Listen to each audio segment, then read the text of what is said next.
साथियों, Shakeel sir Buxwaha competition में आप सभी का स्वागत है। आज हम राष्ट्रीय मानव अधिकार आयोग के बारे में चर्चा करेंगे।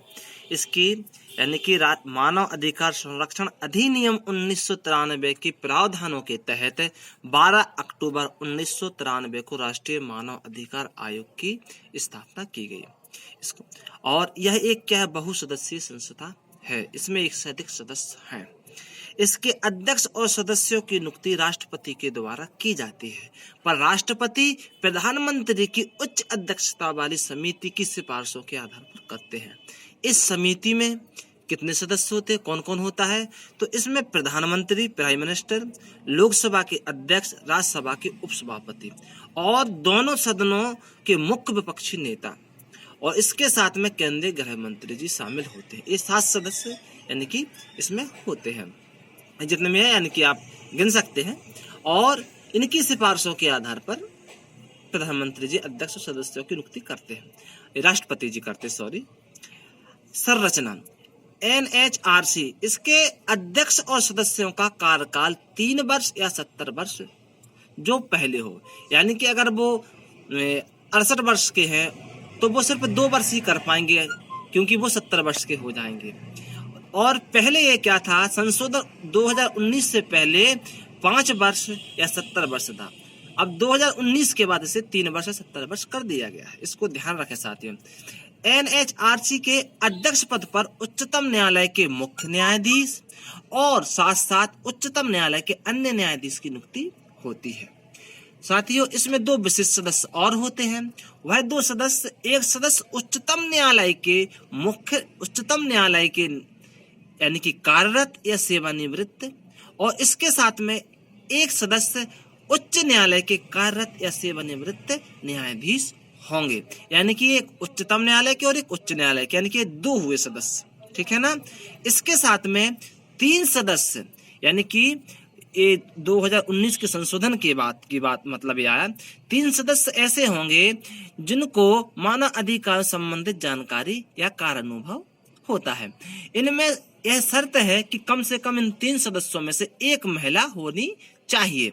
अब ये जरूरी नहीं 1-2 महिला भी हो सकती है, लेकिन कम से कम एक तो होनी चाहिए। अब इस प्रकार से एक अध्यक्ष हो गए, 2 ए सदस्य हो गए और 3 ए, तो यानी कितने हो गए? अध्यक्ष 2 ए 3 ए, तो 6 हो गए। और साथ ही जो ये 2 और 3 सदस्य हैं, ये कौन से पूर्णकालिक सदस्य कहलाते हैं? जो ये आपके 5 हुए ना, 2 सदस्य 3 पूर्णकालिक सदस्य। अब पदेन सदस्य में मित्रों 7 सदस्य होते हैं। इनमें राष्ट्रीय पिछड़ा वर्ग आयोग के अध्यक्ष होते हैं, राष्ट्रीय अनुसूचित जनजाति के होते हैं, राष्ट्रीय अनुसूचित जाति के होते हैं, अल्पसंख्यक आयोग के होते हैं, महिला आयोग के अध्यक्ष होते हैं, बाल संरक्षण अधिनियम आयोग के अध्यक्ष होते हैं, और दिव्यांग व्यक्तियों के कार्यालय के मुख्य आयुक्त होते हैं। इस प्रकार से 7 ये हुए, यानी कि 7 पदेन सदस्य होते हैं। मैं इसको आपको बता दूं, थोड़ा सा आप ध्यान करें। यानी कि एक अध्यक्ष, 2 विशेष सदस्य जो अभी आपने, और 3 कौन? अभी ये आपकी जो महिला मैंने कहा। तो इस प्रकार से ये कितने हो गए?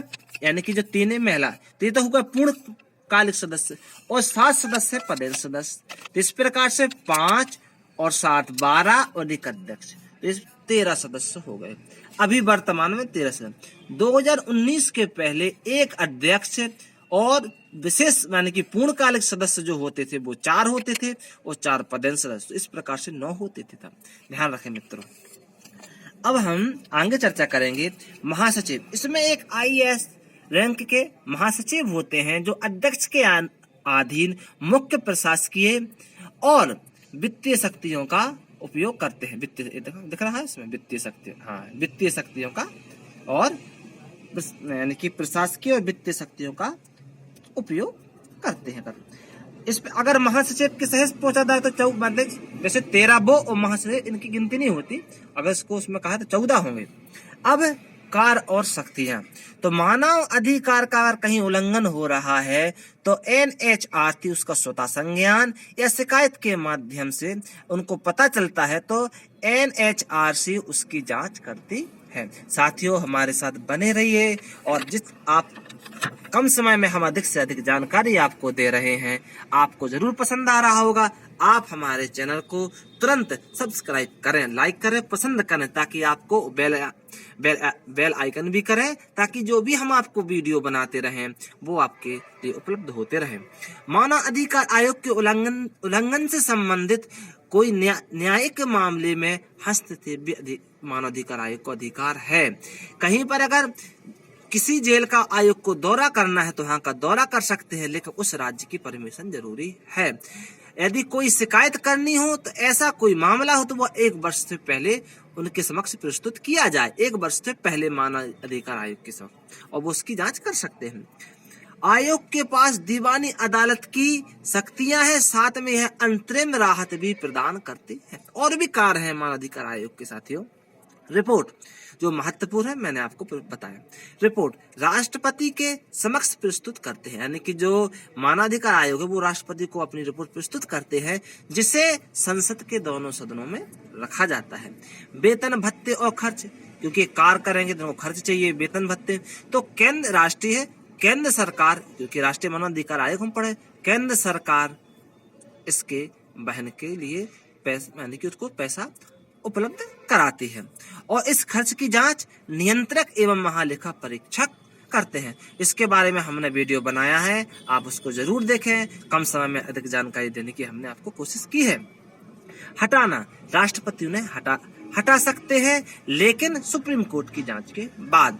यह एक गैर संवैधानिक निकाय है, मुख्यालय नई दिल्ली में है, और इसके प्रथम अध्यक्ष न्यायमूर्ति रंगनाथ मिश्र महोदय हैं, और दिसंबर 2020 तक HL दत्तू इसके अध्यक्ष रहे। वर्तमान में यह पद खाली है। साथियों, आप हमारे चैनल को सब्सक्राइब करें, और हमारा ध्येय है कम समय में अधिक से अधिक जानकारी आप तक उपलब्ध कराई जाए, पहुंचाई जाए।